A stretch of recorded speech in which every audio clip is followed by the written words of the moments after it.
ระบบ FM 104.5 เมกะเฮิรตซ์รายการต่อไปเป็นรายการศึกษาธรรมนำสุขดำเนินรายการโดยพันเอกตนัสเดชะ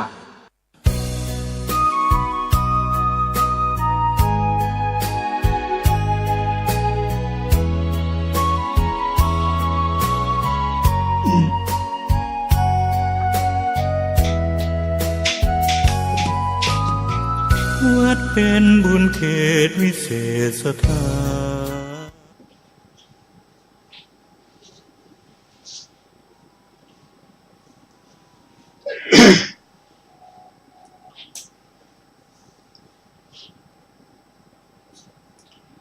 นะโมตัสสะภะคะวะโตอะระหะโตสัมมาสัมพุทธัสสะนะโมตัสสะภะคะวะโตอะระหะโตสัมมาสัมพุทธัสสะนะโมตัสสะ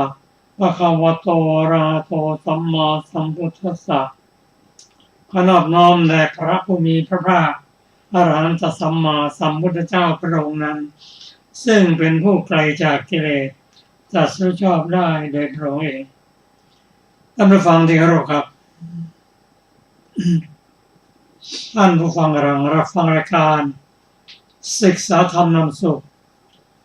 มีแสดงให้ท่านผู้ฟังทุกวันเสาร์ตั้งแต่เวลา 15 นาฬิกาถึง 16 นาฬิกา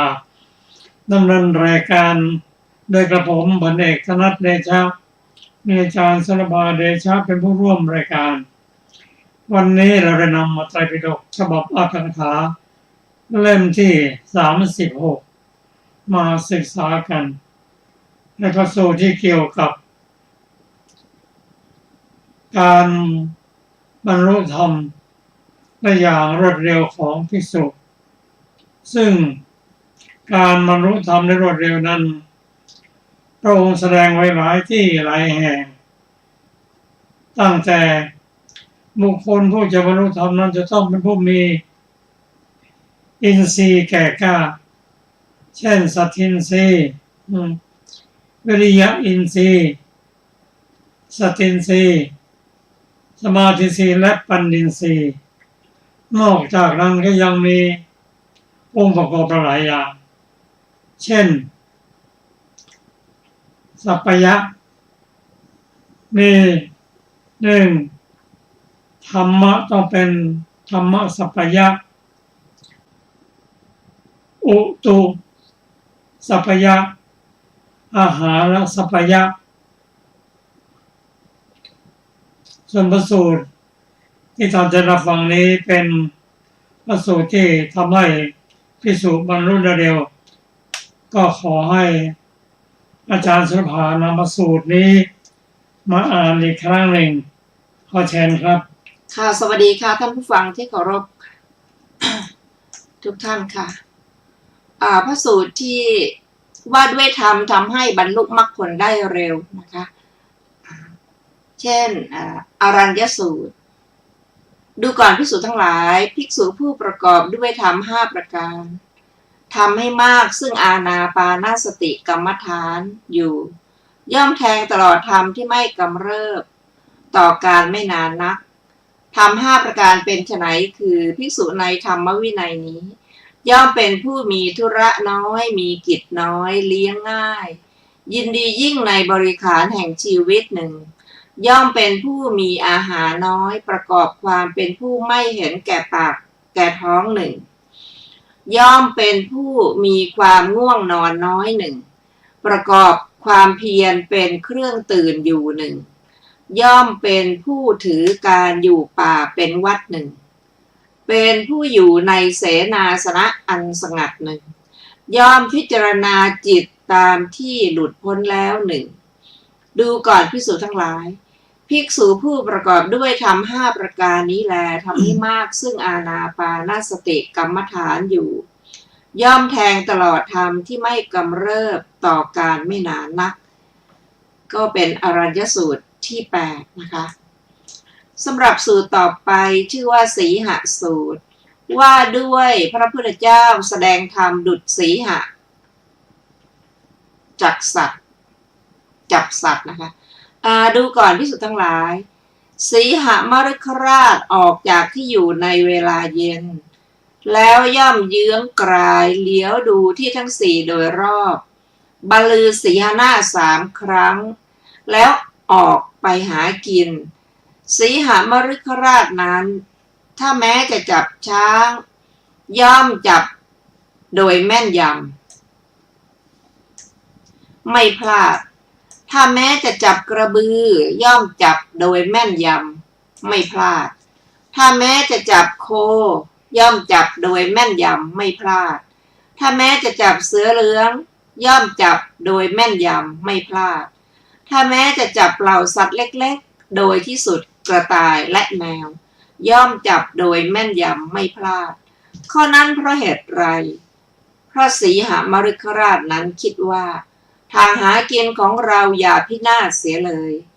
ดูก่อนภิกษุทั้งหลายคำว่าสีหะนั้นแลเป็นชื่อแห่งตถาคตอรหันตสัมมาสัมพุทธเจ้าก็ที่ตถาคตแสดงธรรมแก่บริษัทนี้แลเป็นสีหนาฏของตถาคตดูก่อนภิกษุทั้งหลายถ้าแม้ตถาคตจะแสดงธรรมแก่ภิกษุทั้งหลายตถาคตย่อมแสดงโดยเคารพไม่แสดงโดยไม่เคารพถ้าแม้จะแสดงธรรมแก่ภิกษุณีทั้งหลายย่อมแสดงโดยเคารพไม่แสดงโดยไม่เคารพถ้าแม้จะแสดงธรรมแก่อุบาสกทั้งหลายย่อมแสดงโดยเคารพไม่แสดงโดยไม่เคารพถ้าแม้จะแสดงธรรมแก่อุบาสิกาทั้งหลายย่อมแสดงโดยเคารพไม่แสดงโดยไม่เคารพถ้าแม้จะแสดงธรรมแก่ปุถุชนทั้งหลายย่อมแสดงโดยเคารพไม่แสดงโดยไม่เคารพโดยที่สุดแม้แก่คนขอทานและพรานกย่อมแสดงโดยเคารพไม่แสดงโดยไม่เคารพข้อนั้นเพราะเหตุไรเพราะตถาคตเป็นผู้หนักในธรรมเคารพในธรรมก็จบสีหสูตรที่9ซึ่งมีอรรถกถาวินิจฉัยดังต่อไปนี้บทว่าสักกัจจานเยวะปหารังเทติโนอสักกัจจังความว่าไม่ให้ผิดพลาดโดยไม่ดูแคลนคือมิใช่ให้พลาดโดยดูแคลนบทว่ามาเมโยคักปะโทนัสสะความว่าฝีมือจับสัตว์ที่เราชำนาญแล้วของเราจงอย่าเสื่อมเสียไปอธิบายว่าคนทั้งหลายจงอย่ากล่าวอย่างนี้ว่าสิงหราชตัวหนึ่งเมื่อลุกขึ้นตะปบแมวก็ตะปบพลาดไปดังนี้ในบทว่าอันนภารเนสาทานังนี้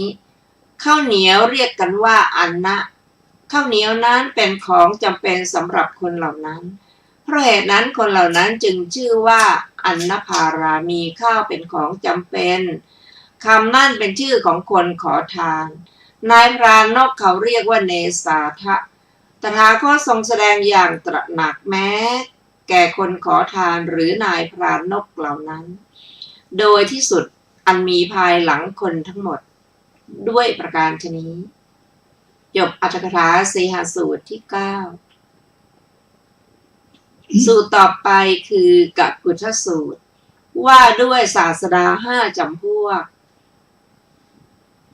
สมัยหนึ่งพระผู้มีพระภาคเจ้าประทับอยู่ณโคสิตารามใกล้เมืองโกสัมพีก็สมัยนั้นแลบุตรเจ้าโกริยะนามว่ากักุฏะผู้อุปถากท่านพระโมคคัลลานะกระทำกาละไม่นานได้บังเกิดในหมู่เทพชื่อว่าอโนมยะหมู่หนึ่งได้ผู้ได้อัตภาพใหญ่เหมือนขามเขตในแว่นแคว้นมคธ2-3 หมู่เพราะการได้อัตภาพนั้นเขาย่อมไม่ทำตนให้เดือดร้อนไม่ทำผู้อื่นให้เดือดร้อนครั้งนั้นแลกักุฏะเทพบุตรได้เข้าไปหาท่านมหาโมคคัลลานะถึงที่อยู่อภิวาทแล้วยืนอยู่หน้าที่ควรส่วนข้างหนึ่ง ครั้นแล้วได้กล่าวว่าข้าแต่ท่านผู้เจริญพระเทวทัตเกิดความปรารถนาอย่างนี้ว่าเราจักบริหารภิกษุสงฆ์และพระเทวทัตได้เสื่อมจากฤทธินั้นพร้อมกับจิตตุปบาทครั้นกักุฏทะเทพบุตรได้กล่าวดังนี้แล้วอภิวาทท่านพระมหาโมคคัลลานะทำประทักษิณแล้วหายไปณที่นั้นลำดับนั้นท่านพระมหาโมคคัลลานะได้เข้าไปเฝ้าพระผู้มีพระภาคเจ้าถึงที่ประทับถวายบังคมแล้วนั่งหน้าที่ควรส่วนข้างหนึ่งครั้นแล้วได้กราบทูลว่าข้าแต่พระองค์ผู้เจริญบุตรแห่งเจ้าโกริยะนามว่ากักุทะผู้อุปถากข้าพระองค์กระทำกาละไม่นานได้บังเกิดในหมู่เทพชื่อว่าอโนมยะหมู่หนึ่งเป็นผู้ได้อัตภาพใหญ่เหมือนคามเขตในแว่นแคว้นมคธ2-3 หมู่เพราะการได้อัตภาพนั้นเขาย่อมไม่ทำตนให้เดือดร้อนไม่ทำผู้อื่นให้เดือดร้อนครั้งนั้นกักุฏะเทพบุตรได้เข้าไปหาข้าพระองค์ถึงที่อยู่อภิวาทแล้วยืนอยู่ณที่ควรส่วนข้างหนึ่งครั้นแล้วได้กล่าวกับข้าพระองค์ว่าข้าแต่ท่านผู้เจริญพระเทวทัตเกิดความปรารถนาอย่างนี้ว่าเราจักบริหารภิกษุสงฆ์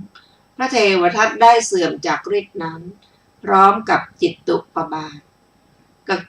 กุฏะเทพบุตรครั้นได้กล่าวดังนี้แล้วอภิวาทข้าพระองค์ทำประทักษิณแล้วหายไปณที่นั้นพระผู้มีพระภาคเจ้าตรัสถามว่าดูก่อนโมคคัลลานะก็กักุฏะเทพบุตรเธอกำหนดรู้ใจด้วยใจดีแล้วหรือว่ากักุฏะเทพบุตรกล่าวสิ่งใดสิ่งนั้นทั้งปวงย่อมเป็นอย่างนั้นทีเดียวไม่เป็นอย่างอื่นพระมหาโมคคัลลานะกล่าวว่าข้าแต่พระองค์ผู้เจริญกักุฏะเทพบุตรข้าพระองค์กำหนดรู้ใจด้วยใจดีแล้วว่ากักุฏะเทพบุตรกล่าวสิ่งใดสิ่งนั้นทั้งปวงย่อมเป็นอย่างนั้นทีเดียวไม่เป็นอย่างอื่นพระผู้มีพระภาคเจ้าตรัสว่าดูก่อนโมคคัลลานะ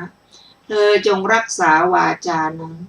บัดนี้โมฆะบุรุษนั้นจักทำตนให้ปรากฏด้วยตนเองดูก่อนโมคคัลลานะศาสดา5 จำพวกนี้มีปรากฏอยู่ในโลก5 จำพวกเป็นไฉนคือศาสดาบางคนในโลกนี้เป็นผู้ศีลไม่บริสุทธิ์ย่อมปฏิญาณว่าเป็นผู้มีศีลบริสุทธิ์ศีลของเราบริสุทธิ์ผ่องแผ้วไม่เศร้าหมองพวกสาวกย่อมทราบเขาอย่างนี้ว่าท่านศาสดานี้เป็นผู้มีศีลไม่บริสุทธิ์ย่อมปฏิญาณว่าเป็นผู้มีศีลบริสุทธิ์ศีลของเราบริสุทธิ์ผ่องแผ้วไม่เศร้าหมองแต่ถ้าพวกเราจักบอกพวกคฤหัสถ์ก็ไม่พึงเป็นที่พอใจของท่านก็พวกเราจะพึงกล่าวด้วยความไม่พอใจของท่านนั้นอย่างไรได้อันหนึ่งมหาชนย่อมยกย่องด้วยจีวรบิณฑบาตเสนาสนะและขิลานะปัจจัยเภสัชบริขารด้วยคิดว่าศาสดานี้จะทำกรรมใดเขาเองจะปรากฏด้วยกรรมนั้นดังนี้พวกสาวกย่อมรักษาศาสดาเช่นนี้โดยศีลและศาสดาเช่นนี้ย่อมหวังเฉพาะการรักษาจากพวกสาวกโดยศีลอีกประการหนึ่งศาสดาบางคนในโลกนี้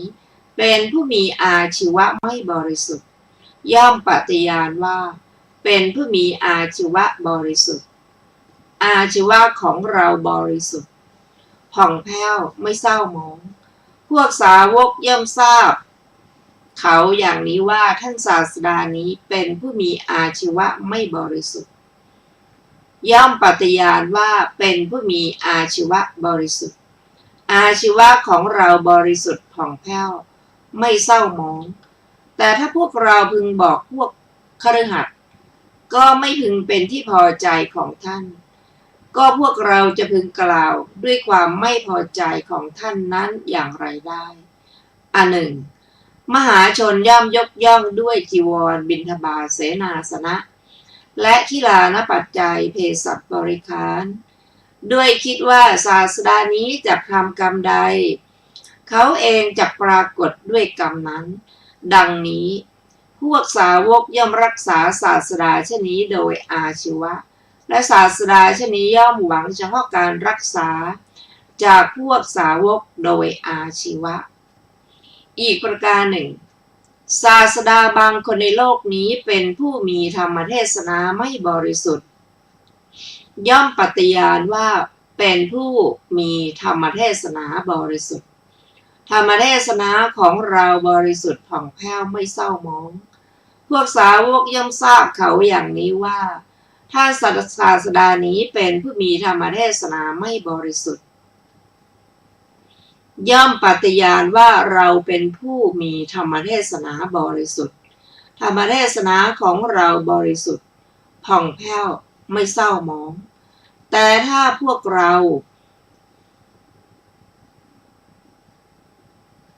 พึงบอกพวกคฤหัสถ์ก็ไม่พึงเป็นที่พอใจของท่านก็พวกเราจะพึงกล่าวด้วยความไม่พอใจของท่านนั้นอย่างไรได้อันหนึ่งมหาชนย่อมยกย่องด้วยจีวรบิณฑบาตเสนาสนะและขิลานะปัจจัยบริษัทเพสัชบริขารด้วยคิดว่าท่านศาสดานี้จะทำกรรมใดเขาเองก็จะปรากฏด้วยกรรมนั้นดังนี้พวกสาวกย่อมรักษาศาสดาเช่นนี้โดยธรรมเทศนาและศาสดาเช่นนี้ย่อมหวังเฉพาะการรักษาจากสาวกโดยธรรมเทศนาอีกประการหนึ่งศาสดาบางคนในโลกนี้เป็นผู้มีไวยากรณ์ไม่บริสุทธิ์ย่อมปฏิญาณว่าเป็นผู้มีไวยากรณ์บริสุทธิ์ไวยากรณ์ของเราบริสุทธิ์ผ่องแผ้วไม่เศร้าหมองพวกสาวกย่อมทราบเขาอย่างนี้ว่าท่านศาสดานี้เป็นผู้มีไวยากรณ์ไม่บริสุทธิ์ย่อมปฏิญาณว่าเป็นผู้มีไวยากรณ์บริสุทธิ์ไวยากรณ์ของเราบริสุทธิ์ผ่องแผ้วไม่เศร้าหมองแต่ถ้าพวกเราพึงบอกคฤหัสถ์ก็ไม่พึงเป็นที่พอใจของท่านก็พวกเราจะกล่าวด้วยความไม่พอใจของท่านนั้นอย่างไรได้อันหนึ่งมหาชนย่อมยกย่องด้วยจีวรบิณฑบาตเสนาสนะและขิลานะปัจจัยเภสัชบริขารด้วยคิดว่าศาสดานี้จะทำกรรมใดเขาเองจะปรากฏด้วยกรรมนั้นดังนี้พวกสาวกย่อมรักษาศาสดาเช่นนี้ไว้โดยไวยากรณ์และศาสดาเช่นนี้ย่อมหวังเฉพาะการรักษาจากพวกสาวกโดยไวยากรณ์อีกประการหนึ่งศาสดาบางคนในโลกนี้เป็นผู้มีญาณทัศนะไม่บริสุทธิ์ย่อมปฏิญาณว่าเป็นผู้มีญาณทัศนะบริสุทธิ์ญาณทัศนะของเราบริสุทธิ์ผ่องแผ้วไม่เศร้าหมองพวกสาวกย่อมทราบเขาอย่างนี้ว่าท่านศาสดานี้เป็นผู้มีญาณทัศนะไม่บริสุทธิ์ย่อมปฏิญาณว่าเป็นผู้มีญาณทัศนะบริสุทธิ์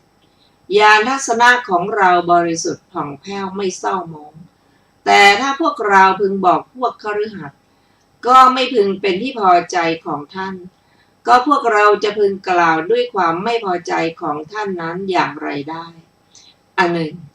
มหาชนย่อมยกย่องด้วยจีวรบิณฑบาตเสนาสนะและขิลานะปัจจัยเภสัชบริขารโดยคิดว่าศาสดานี้จะทำกรรมใดเขาเองจะปรากฏด้วยกรรมนั้นดังนี้พวกสาวกย่อมรักษาศาสดาเช่นนี้โดยญาณทัศนะและศาสดาเช่นนี้ย่อมหวังเฉพาะการรักษาจากพวกสาวกโดยญาณทัศนะดูก่อนโมคคัลลานะศาสดา5 จำพวกนี้แลมีปรากฏอยู่ในโลกดูก่อนโมคคัลลานะเราเป็นผู้มีศีลบริสุทธิ์ย่อมปฏิญาณว่าเป็นผู้มีศีลบริสุทธิ์ศีลของเราบริสุทธิ์ผ่องแผ้วไม่เศร้าหมองพวกสาวกย่อมไม่รักษาเราโดยศีลและเราก็ไม่หวังเฉพาะการรักษาจากพวกสาวกโดยศีลเราเป็นผู้มีอาชีวะบริสุทธิ์ ย่อมปฏิญาณว่าเป็นผู้มีอาชีวะบริสุทธิ์อาชีวะของเราบริสุทธิ์ผ่องแผ้วไม่เศร้าหมองพวกสาวกย่อมไม่รักษาเราโดยอาชีวะและเราก็ไม่หวังเฉพาะการรักษาจากพวกสาวกโดยอาชีวะเราเป็นผู้มีธรรมเทศนาบริสุทธิ์ย่อมปฏิญาณว่าเป็นผู้มีธรรมเทศนาบริสุทธิ์ธรรมเทศนาของเราบริสุทธิ์ผ่องแผ้วไม่เศร้าหมองพวกสาวกย่อมไม่รักษาเราโดยธรรมเทศนาและเราก็ไม่หวังเฉพาะการรักษาจากพวกสาวกโดยธรรมเทศนาเราเป็นผู้มีไวยากรณ์บริสุทธิ์ย่อมปฏิญาณว่าเป็นผู้มีไวยากรณ์บริสุทธิ์ไวยากรณ์ของเราบริสุทธิ์ผ่องแผ้วไม่เศร้าหมองพวกสาวกย่อมไม่รักษาเราโดยไวยากรณ์และเราก็ไม่หวังเฉพาะการรักษาจากพวกสาวกโดยไวยากรณ์เราเป็นผู้มีญาณทัศนะบริสุทธิ์ย่อมปฏิญาณว่าเป็นผู้มีญาณทัศนะบริสุทธิ์ญาณทัศนะของเราบริสุทธิ์ผ่องแผ้วไม่เศร้าหมองพวกสาวกย่อมไม่รักษาเราโดยญาณทัศนะและเราก็ไม่หวังเฉพาะการรักษาจากพวกสาวกโดยญาณทัศนะจบกักุฏฐสูตรที่10และจบกักุฏฐวรรคที่5และจบทุติยปัณณาสในสูตรนี้มีอรรถกถาวินิจฉัยดังต่อไปนี้บทว่าอัตตภาวะปฏิลาโภคือได้ร่างกายในบทว่าทเววาตีนิวามาคะทิกานิคามักเขตานินี้เขตหมู่บ้านชาว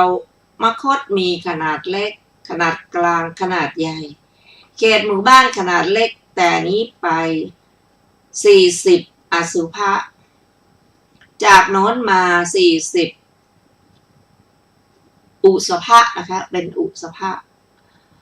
รวมเป็น1คาวุธขนาดกลางแต่นี้ไป1คาวุธจากโน้นมา1คาวุธรวมเป็นกึ่งโยชน์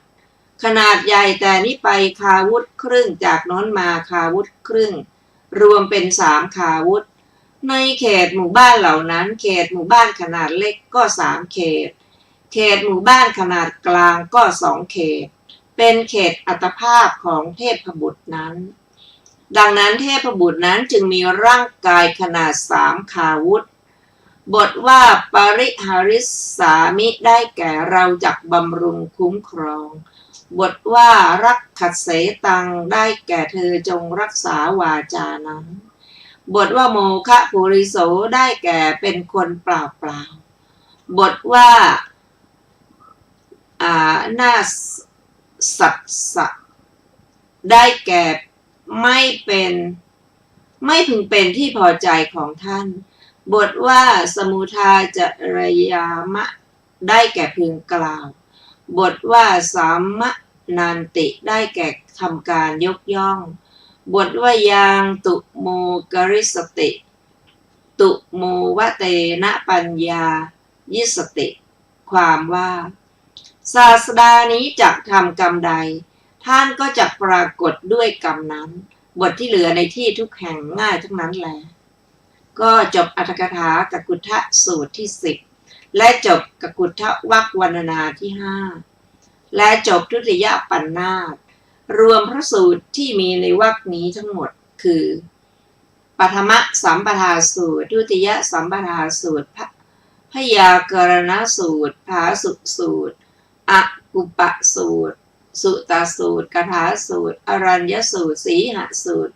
กักุฏฐสูตรและอรรถกถาต่อไปเราจะได้ศึกษาในตติย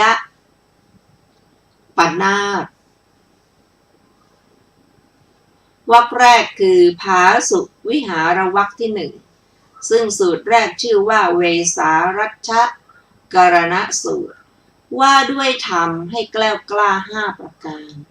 ดูก่อนภิกษุทั้งหลายธรรมเป็นเครื่องกระทำความเป็นผู้แกล้วกล้าแห่งภิกษุผู้เสขะ 5ประการนี้5ประการเป็นไฉนคือภิกษุในธรรมวินัยนี้เป็นผู้มีศรัทธาหนึ่งเป็นผู้มีศีลหนึ่งเป็นพหูสูตรหนึ่งเป็นผู้ปรารภความเพียรหนึ่งเป็นผู้มีปัญญาหนึ่งความครั่นคร้ามใดย่อมมีแก่ผู้ไม่มีศรัทธาความครั่นคร้ามนั้นย่อมไม่มีผู้มีศรัทธาฉะนั้นธรรมนี้จึงไม่มีศรัทธาความครั่นคร้ามนั้นย่อมไม่มีแก่ผู้มีศรัทธาฉะนั้นธรรมนี้จึงชื่อว่าเป็นเครื่องกระทำความเป็นผู้แกล้วกล้าแห่งภิกษุผู้เสขะความครั่นคร้ามใดย่อมเป็นเครื่องกระทำความเป็นผู้แกล้วกล้าแห่งภิกษุผู้เสขะความครั่นคร้ามชื่อว่าเป็นเครื่องกระทำความเป็นผู้แกล้วกล้าแห่งภิกษุผู้เสขะความครั่นคร้ามใดย่อมมีแก่ผู้ได้ศึกษาน้อยความครั่นคร้ามนั้นย่อมไม่มีแก่เป็นพหูสูตรฉะนั้นธรรมนี้จึงชื่อว่าเป็นเครื่องกระทำความเป็นผู้แกล้วกล้าแห่งภิกษุผู้เสขะความคั่นคร้ามใดย่อมมีแก่ผู้เกียจคร้านความครั่นคร้ามนั้นย่อมไม่มีแก่ผู้ปรารภความเพียรฉะนั้นธรรมนี้จึงชื่อว่าเป็นเครื่องกระทำความเป็นผู้แกล้วกล้าแห่งภิกษุผู้เสขะความคั่นคร้ามใดย่อมมีแก่ผู้มีปัญญาสามความคั่นคร้ามนั้นย่อมไม่มีแก่ผู้มีปัญญาฉะนั้นธรรมนี้จึงชื่อว่าเป็นเครื่องกระทำความเป็นผู้แกล้วกล้าแห่งภิกษุผู้เสขะดูก่อนภิกษุทั้งหลายธรรมเป็นเครื่องกระทำความเป็นผู้แกล้วกล้าแห่งภิกษุผู้เสขะ5ประการนี้แลจบเวสารัชกรณสูตรที่1ซึ่งมีอรรถกถาของภาสุวิหารวรรควรรณนาที่1ในสูตรที่ชื่อว่าเวสารัชกรณสูตรดังต่อไปนี้บทว่าเวสารัชกรุณากรณาขออภัยเวสารัชกรณาได้แก่เครื่องนำมาซึ่งความแกล้วกล้าบทว่าสารชังโหติความว่าย่อมมีโทมนัสจบอรรถกถาเวสารัชกรณสูตรที่1สูตรที่2ชื่อว่าสังกิตสูตร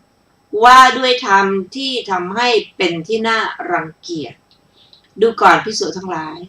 ภิกษุผู้ประกอบด้วยธรรม5ประการย่อมเป็นที่รังเกียจสงสัยว่าเป็นปาปะภิกษุแม้จะเป็นผู้มีอกุปธรรมธรรม5ประการเป็นไฉนคือภิกษุในธรรมวินัยนี้ย่อมเป็นผู้คบหาหญิงแพทย์สยาย่อมเป็นผู้คบหาหญิงม่ายย่อมเป็นผู้คบหาสาวเทื้อย่อมเป็นผู้คบหาบัณฑอกย่อมเป็นผู้คบหาภิกษุณีดูก่อนภิกษุทั้งหลายภิกษุผู้ประกอบด้วยธรรม5ประการนี้แลย่อมเป็นที่รังเกียจสงสัยว่าเป็นปาปะภิกษุแม้จะเป็นผู้มีอกุปธรรมจบสังกิตสูตรที่2ซึ่งมีอรรถกถาวินิจฉัยดังต่อไปนี้บทว่าอุสังกิตะปาริสังกิโตได้แก่ถูกระแวงและถูกสงสัยบทว่าอาปิอะกุปปะธรรมโมความว่าถึงจะเป็นพระขีณาสพผู้มีธรรมไม่กำเริบก็จริงย่อมจะถูกภิกษุชั่วเหล่าอื่นระแวงสงสัยได้พวกหญิงที่อาศัยรูปร่างเลี้ยงชีพท่านเรียกว่าเวสิยาหรือหญิงแพทย์สยาในบทว่าเวสิยะโคจโรเป็นต้นหญิงเหล่านั้นเป็นโคจระของภิกษุนั้นเหตุนั้นจึงชื่อว่ามีหญิงแพทย์สยาเป็นโคจระอธิบายว่าไปเรือนของหญิงเหล่านั้นเนืองๆในบทที่เหลือก็ในย่านี้เหมือนกันก็บรรดาบทเหล่านั้นบทว่าวิทิวาได้แก่ขออภัยวิทวาได้แก่หญิงผัวตายบทว่าทุนละกุมารีได้แก่นางสาวแก่ จบอรรถกถาสังกิตสูตรที่สองสูตรต่อไปชื่อว่าโจรสูตรว่าด้วยองค์แห่งมหาโจร5ประการดูก่อนภิกษุทั้งหลายมหาโจรประกอบด้วยองค์5ประการย่อมตัดที่ต่อบ้างย่อมปล้นทำลายบ้างย่อมทำการปล้นเฉพาะเรือนหลังเดียวบ้างตีชิงในทางเปลี่ยวบ้างองค์5ประการเป็นไฉนคือมหาโจรในโลกนี้เป็นผู้อาศัยที่ไม่เรียบราบเรียบหนึ่งเป็นผู้อาศัยที่รกชัดหนึ่งเป็นผู้อาศัยคนมีกำลังหนึ่งเป็นผู้ใช้จ่ายโภคทรัพย์หนึ่งเป็นผู้เที่ยวไปคนเดียวหนึ่งดูก่อนภิกษุทั้งหลายก็มหาโจรเป็นผู้อาศัยที่ไม่ราบเรียบอย่างไรคือมหาโจรในโลกนี้เป็นผู้อาศัยที่ลุ่มแห่งแม่น้ำหรือที่ไม่ราบเรียบแห่งภูเขาดูก่อนภิกษุทั้งหลายมหาโจรเป็นผู้อาศัยที่ไม่ราบเรียบอย่างนี้แลก็มหาโจรเป็นผู้อาศัยที่รกชัดอย่างไรคือมหาโจรในโลกนี้เป็นผู้อาศัยที่รกชัดแห่งหญ้าบ้างที่รกชัดแห่งต้นไม้บ้างฝั่งแม่น้ำบ้างป่าใหญ่บ้างดูก่อนภิกษุทั้งหลายมหาโจรเป็นผู้อาศัยที่รกชัดอย่างนี้แลก็มหาโจรเป็นผู้อาศัยคนมีกำลังอย่างไรคือมหาโจรในโลกนี้ย่อมอาศัยพระราชาบ้างมหาอมาตย์แห่งพระราชาบ้างเขาย่อมมีความคิดอย่างนี้ว่าถ้าใครจะกล่าวหาเรื่องบางอย่างกับเราพระราชาหรือมหาอมาตย์แห่งพระราชาเหล่านี้จะช่วยว่าความให้ถ้าใครจะกล่าวหาเรื่องบางอย่างกับเขาพระราชาหรือมหาอมาตย์แห่งราชาเหล่านั้นก็ช่วยว่าความให้แก่เขาดูก่อนภิกษุทั้งหลายมหาโจรเป็นผู้อาศัยคนมีกำลังอย่างนี้แหละก็มหาชนย่อมใช้จ่ายโภคทรัพย์อย่างไรคือมหาโจรในโลกนี้เป็นผู้มั่งคั่งมีทรัพย์มากมีโภคะมากเขาย่อมมีความคิดอย่างนี้ว่าถ้าใครจะกล่าวหาเรื่องบางอย่างกับเราจะจ่ายโภคทรัพย์กลบเกลื่อนเรื่องนั้นถ้าใครกล่าวหาเรื่องบางอย่างกับเขาย่อมใช้จ่ายโภคทรัพย์กลบเกลื่อนเรื่องนั้นดูก่อนภิกษุทั้งหลายมหาโจรเป็นผู้ใช้จ่ายโภคทรัพย์อย่างนี้แหละก็มหาโจรเป็นผู้เที่ยวไปคนเดียวอย่างไรคือมหาโจรในโลกนี้เป็นผู้ทำโจรกรรมคนเดียวข้อนั้นเพราะเหตุไรเพราะเขาย่อมปรารถนาว่าเรื่องลับของเราอย่าได้แพร่งพรายไปภายนอกดูก่อนภิกษุทั้งหลายมหาโจรเป็นผู้เที่ยวไปคนเดียวอย่างนี้แหละมหาโจรผู้ประกอบด้วยองค์5ประการนี้แหละย่อมตัดที่ต่อบ้างย่อมปล้นทำลายบ้างย่อมปล้นเฉพาะเรือนหลังเดียวบ้างตีชิงในทางเปลี่ยวบ้างดูก่อนภิกษุทั้งหลายฉะนั้นเหมือนกันแลปาปับภิกษุผู้ประกอบด้วยธรรม5ประการย่อมบริหารคนให้ถูกกำจัดถูกทำลายเป็นผู้มีโทษมีข้อที่วินยูชนจะพึงติเตียนและย่อมประสบบาปเป็นอันมากธรรม5ประการเป็นไฉนคือปาปะภิกษุในธรรมวินัยนี้เป็นผู้อาศัยกรรมที่ไม่สม่ำเสมอหนึ่งเป็นผู้อาศัยที่รกชัดหนึ่งเป็นผู้อาศัยคนมีกำลังหนึ่งเป็นผู้ใช้จ่ายโภคทรัพย์หนึ่งเป็นผู้เที่ยวไปคนเดียวหนึ่งดูก่อนภิกษุทั้งหลายก็ปาปะภิกษุเป็นผู้อาศัยกรรมที่ไม่สม่ำเสมออย่างไรคือปาปะภิกษุในธรรมวินัยนี้เป็นผู้ประกอบด้วยกายกรรมวจีกรรมมโนกรรมที่ไม่สม่ำเสมอดูก่อนภิกษุทั้งหลายปาปะภิกษุเป็นผู้อาศัยกรรมที่ไม่สม่ำเสมออย่างนี้แหละก็ปาปะภิกษุ เป็นผู้อาศัยที่รกชัดอย่างไรคือปาปะภิกษุในธรรมวินัยนี้ เป็นมิจฉาทิฏฐิประกอบด้วยอันตะคาหิกะทิฏฐิดูก่อนภิกษุทั้งหลายปาปะภิกษุเป็นผู้อาศัยที่รกชัดอย่างนี้แหละก็ปาปะภิกษุเป็นผู้อาศัยคนมีกำลังอย่างไรคือปาปะภิกษุในธรรมวินัยนี้เป็นผู้อาศัยพระราชาบ้างมหาอมาตย์แห่งพระราชาบ้างเธอมีความคิดอย่างนี้ว่าถ้าใครจะกล่าวหาเรื่องบางอย่างกับเราพระราชาหรือมหาอมาตย์แห่งพระราชาเหล่านี้จะช่วยว่าความให้ถ้าใครกล่าวหาบางเรื่องถ้าใครกล่าวหาเรื่องบางอย่างแก่เธอพระราชาหรือมหาอมาตย์แห่งพระราชาเหล่านั้นย่อมช่วยว่าความให้แก่เธอดูก่อนภิกษุทั้งหลายปาปะภิกษุเป็นผู้อาศัยคนมีกำลังอย่างนี้แหละก็ปาปะภิกษุเป็นผู้ใช้จ่ายโภคทรัพย์อย่างไรคือปาปะภิกษุในธรรมวินัยนี้ย่อมเป็นผู้ได้จีวรบิณฑบาตเสนาสนะและขิลานะปัจจัยเภสัชบริขารเธอย่อมมีความคิดอย่างนี้ว่าถ้าใครจะกล่าวหาเรื่องบางอย่างกับเราจะแจกจ่ายลาภกลบเกลื่อนเรื่องนั้นถ้าใครกล่าวหาเรื่องบางอย่างกับเธอย่อมแจกจ่ายลาภกลบเกลื่อนเรื่องนั้นดูก่อนภิกษุทั้งหลายปาปะภิกษุเป็นผู้ใช้จ่ายโภคทรัพย์อย่างนี้แหละก็ปาปะภิกษุเป็นผู้เที่ยวไปคนเดียวอย่างไรคือปาปะภิกษุในธรรมวินัยนี้ย่อมอยู่ชนบทชายแดนรูปเดียวเธอเข้าไปหาสกุลบ้านญาติโยมในชนบทนั้นย่อมได้ลาภ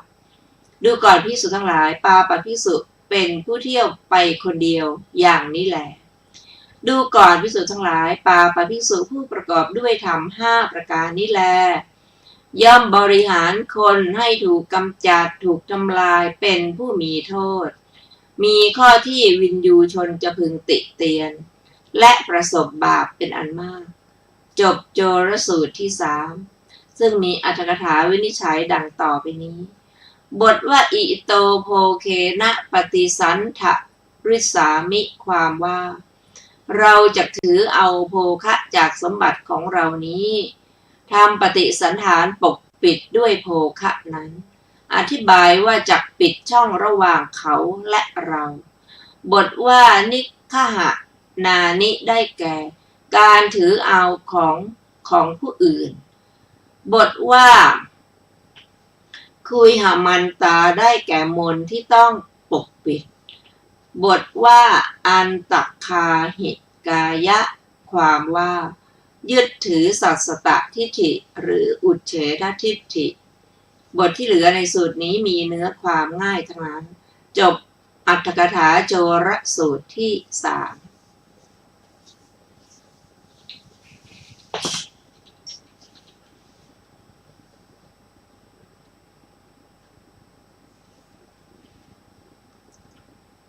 ต่อไปเป็นสูตรชื่อว่าสุขุมาละสูตรว่าด้วยธรรมของสมณะผู้ละเอียดอ่อนดูก่อนภิกษุทั้งหลาย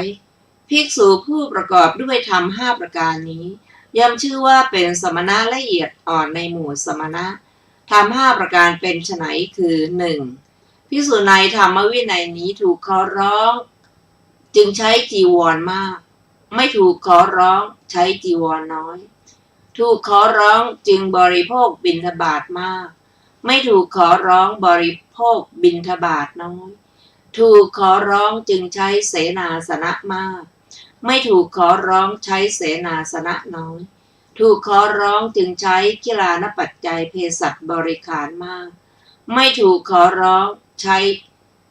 ขิลานปัจจัยเภสัชบริขารน้อย 2. อันหนึ่งเธอย่อมอยู่ร่วมกับเพื่อนพรหมจรรย์เหล่าใดเพื่อนพรหมจรรย์เหล่านั้นย่อมประพฤติต่อเธอด้วยกายกรรมอันเป็นที่พอใจเป็นส่วนมากอันไม่เป็นที่พอใจเป็นส่วนน้อย ย่อมประพฤติต่อเธอด้วยวจีกรรมอันเป็นที่พอใจเป็นส่วนมากอันไม่เป็นที่พอใจเป็นส่วนน้อยย่อมประพฤติต่อเธอด้วยมโนกรรมอันเป็นที่พอใจเป็นส่วนมากอันไม่เป็นที่พอใจเป็นส่วนน้อยย่อมนำสิ่งที่ควรนำเข้าไปอันเป็นที่พอใจเป็นส่วนมากอันไม่เป็นที่พอใจเป็นส่วนน้อย 3. อันหนึ่งเวทนามีดีเป็นสมุฏฐานก็ดีมีเสมหะเป็นสมุฏฐานก็ดีมีลมเป็นสมุฏฐานก็ดีที่เกิดเพราะสันนิบาตก็ดีที่เกิดเพราะฤดูเปลี่ยนแปลงก็ดีที่เกิดเพราะการบริหารไม่เสมอก็ดีที่เกิดเพราะความแก่ก็ดีที่เกิดเพราะผลกรรมก็ดีย่อมไม่บังเกิดแก่เธอมากเธอเป็นผู้มีอาพาธน้อย 4. เธอเป็นผู้ได้ตามความปรารถนาได้โดยไม่ยากไม่ลำบากซึ่งฌานสี่อันมีในจิตยิ่งเป็นเครื่องอยู่สบายในปัจจุบัน 5. เธอย่อมกระทำให้แจ้งซึ่งเจโตวิมุตติปัญญาวิมุตติอันหาอาสวะมิได้พระอาสวะทั้งหลายสิ้นไปด้วยปัญญาอันยิ่งเองในปัจจุบันเข้าถึงอยู่ดูก่อนภิกษุทั้งหลายภิกษุผู้ประกอบด้วยธรรม5ประการนี้แลชื่อว่าเป็นสมณะละเอียดอ่อนในหมู่สมณะดูก่อนภิกษุทั้งหลายก็บุคคลเมื่อจะกล่าวโดยชอบพึงกล่าวผู้ใดว่าเป็นสมณะผู้ละเอียดอ่อนในหมู่สมณะบุคคลนั้นเมื่อจะกล่าวโดยชอบพึงกล่าวกับเรานั่นเทียวว่าเป็นสมณะผู้ละเอียดอ่อนในหมู่สมณะเพราะว่าเราถูกขอร้องจึงใช้จีวรมากไม่ถูกขอร้องใช้จีวรน้อยถูกขอร้องจึงบริโภคบิณฑบาตมากไม่ถูกขอร้องบริโภคบิณฑบาตน้อยถูกขอร้องจึงใช้เสนาสนะมากไม่ถูกขอร้องใช้เสนาสนะน้อยถูกขอร้องจึงใช้ขิลานปัจจัยเภสัชบริขารมากไม่ถูกขอร้องใช้ขิลานปัจจัยเภสัชบริขารน้อยและเราย่อมอยู่ร่วมกับภิกษุเหล่าใดภิกษุเหล่านั้นย่อมประพฤติต่อเราด้วยกายกรรมอันเป็นที่พอใจเป็นส่วนมากอันไม่เป็นที่พอใจเป็นส่วนน้อยย่อมประพฤติต่อเราด้วยวจีกรรมอันเป็นที่พอใจเป็นส่วนมากอันไม่เป็นที่พอใจเป็นส่วนน้อยย่อมประพฤติต่อเราด้วยมโนกรรมอันเป็นที่พอใจเป็นส่วนมากอันไม่เป็นที่พอใจเป็นส่วนน้อยย่อมนำสิ่งที่ควรนำเข้าไปอันเป็นที่พอใจเป็นส่วนมากอันไม่เป็นที่พอใจเป็นส่วนน้อยและเวทนามีดีเป็นสมุฏฐานก็ดีมีเสมหะเป็นสมุฏฐานก็ดีมีลมเป็นสมุฏฐานก็ดีที่เกิดเพราะสันนิบาตก็ดีที่เกิดเพราะฤดูเปลี่ยนแปลงก็ดีที่เกิดเพราะการบริหารไม่เสมอก็ดีที่เกิดเพราะความแก่ก็ดีที่เกิดเพราะผลกรรมก็ดีย่อมไม่บังเกิดแก่เรามากเราเป็นผู้มีอาพาธน้อยเราเป็นผู้ได้ตามความปรารถนาได้โดยไม่ยากไม่ลำบากซึ่งฌานสี่อันมีในจิตยิ่งเป็นเครื่องอยู่สบายในปัจจุบันย่อมกระทำให้แจ้งซึ่งเจโตวิมุตติปัญญาวิมุตติอันหาอาสวะมิได้พระอาสวะทั้งหลายสิ้นไปด้วยปัญญาอันยิ่งเองในปัจจุบันเข้าถึงอยู่ดูก่อนภิกษุทั้งหลายก็บุคคลเมื่อจะกล่าวโดยชอบพึงกล่าวผู้ใดว่าเป็นสมณะผู้ละเอียดอ่อนในหมู่สมณะบุคคลนั้นเมื่อจะกล่าวโดยชอบพึงกล่าวเรานั่นเทียวว่าเป็นสมณะผู้ละเอียดอ่อนในหมู่สมณะจบสุขุมาลสูตรที่ 4สำหรับสูตรต่อไปชื่อว่าผาสุวิหารสูตรว่าด้วยธรรมเครื่องอยู่เป็นสุข5ประการดูก่อนภิกษุทั้งหลายธรรมเครื่องอยู่เป็นสุข5ประการนี้5ประการเป็นไฉนคือภิกษุในธรรมวินัยนี้เข้าไปตั้งกายกรรมประกอบด้วยเมตตา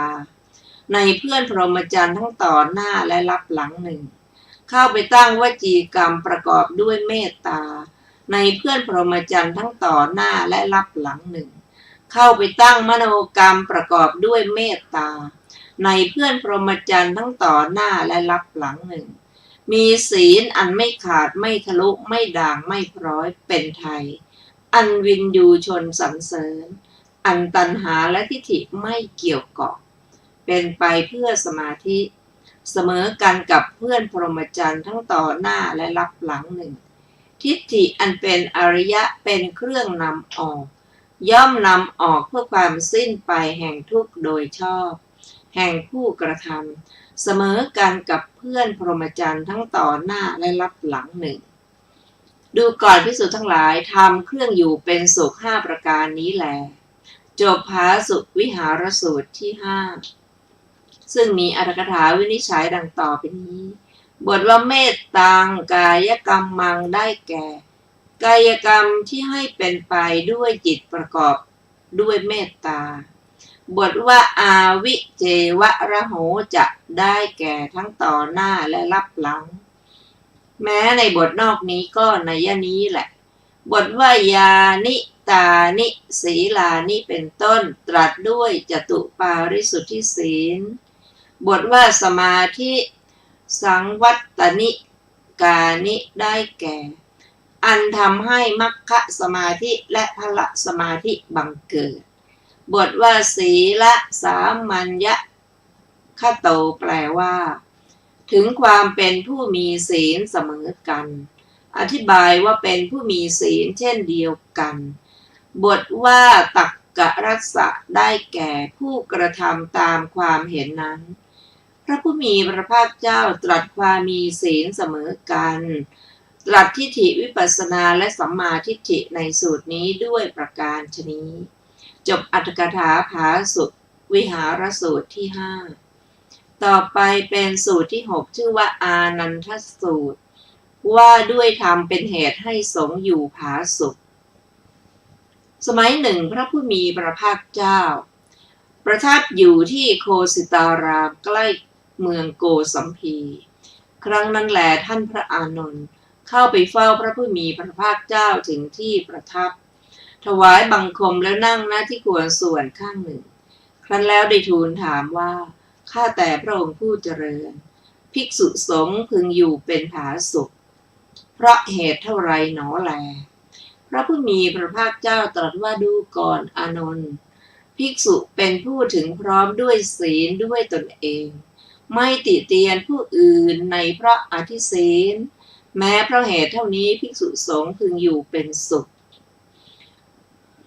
พระอานนท์ข้าแต่พระองค์ผู้เจริญก็ปริยายแม้อื่นซึ่งเป็นเหตุให้ภิกษุสงฆ์พึงอยู่เป็นสุขพึงมีอยู่หรือ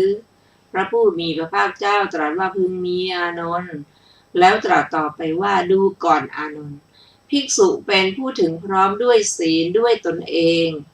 ไม่ติเตียนผู้อื่นในเพราะอธิศีลและเป็นผู้ใส่ใจตนเองไม่ใส่ใจผู้อื่นแม้เพราะเหตุเท่านี้ภิกษุสงฆ์พึงอยู่เป็นผาสุกพระอานนท์ข้าแต่พระองค์ผู้เจริญ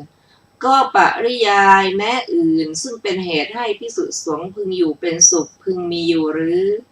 พระผู้มีพระภาคเจ้าตรัสว่าพึงมีอานนท์แล้วตรัสต่อไปว่าดูก่อนอานนท์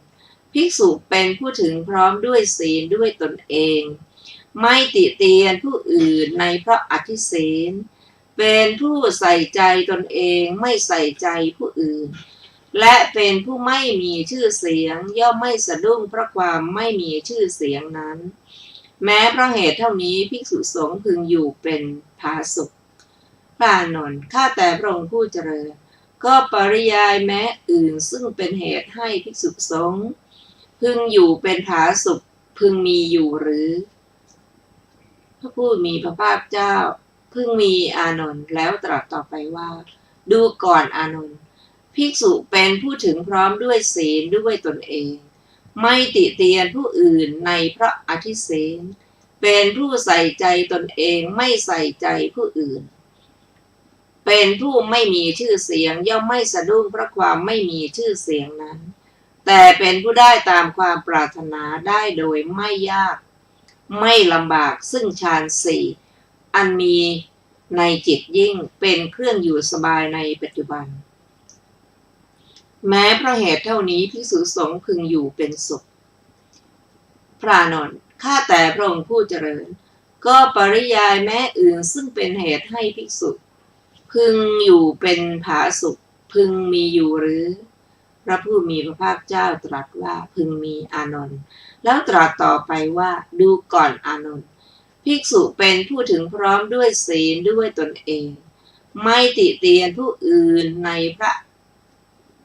ราะอธิเสนและอื่นๆเป็นผู้ได้ตามความปรารถนาได้โดยไม่ยากไม่ลำบากซึ่งฌานสี่อันมีในจิตยิ่งเป็นเครื่องอยู่สบายในปัจจุบันและย่อมกระทำให้แจ้งซึ่งเจโตวิมุตติปัญญาวิมุตติอันหาอาสวะมิได้เพราะอาสวะทั้งหลายสิ้นไปด้วยปัญญาอันยิ่งเองในปัจจุบันเข้าถึงอยู่ด้วยเหตุเพียงเท่านี้แลภิกษุสงฆ์พึงอยู่เป็นสุขเป็นผาสุขดูก่อนอานนท์อันหนึ่งเราย่อมกล่าวได้ว่าทำเครื่องอยู่เป็นผาสุขอย่างอื่น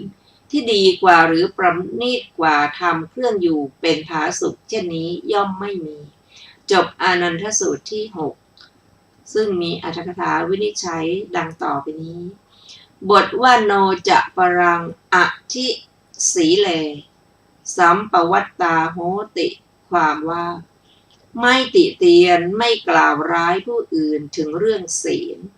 บทว่าอัตตานุเปกขีได้แก่คอยเพ่งดูตนโดยรู้กิจที่ตนทำแล้วและยังไม่ได้ทำบทว่าโนปรานุเปกขีได้แก่ไม่มัวสนใจในกิจที่ผู้อื่นทำและยังไม่ได้ทำบทว่าอัปปปัญญาโตได้แก่ขออภัย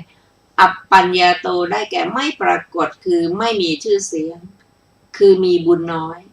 บทว่าอัปปัญญาตะเตเกนะได้แก่เพราะความเป็นผู้ไม่ปรากฏคือไม่มีชื่อเสียงมีบุญน้อยบทว่าโนปริตตัสติได้แก่ไม่ถึงความสะดุ้งด้วยสูตรนี้พระผู้มีพระภาคเจ้าตรัสเฉพาะพระขีณาสพเท่านั้น ด้วยประการฉนี้แลจบอรรถกถาอานันทสูตรที่6ต่อไปเป็น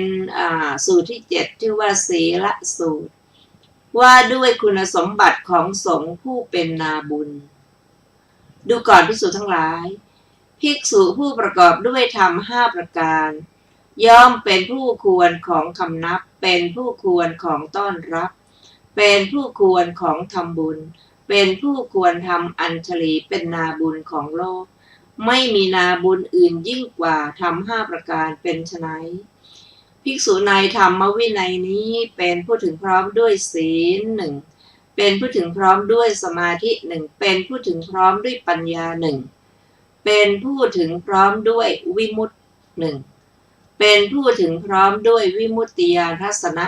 1ดูก่อนภิกษุทั้งหลายภิกษุผู้ประกอบด้วยธรรม5ประการนี้แลย่อมเป็นผู้ควรของคำนับเป็นผู้ควรของต้อนรับ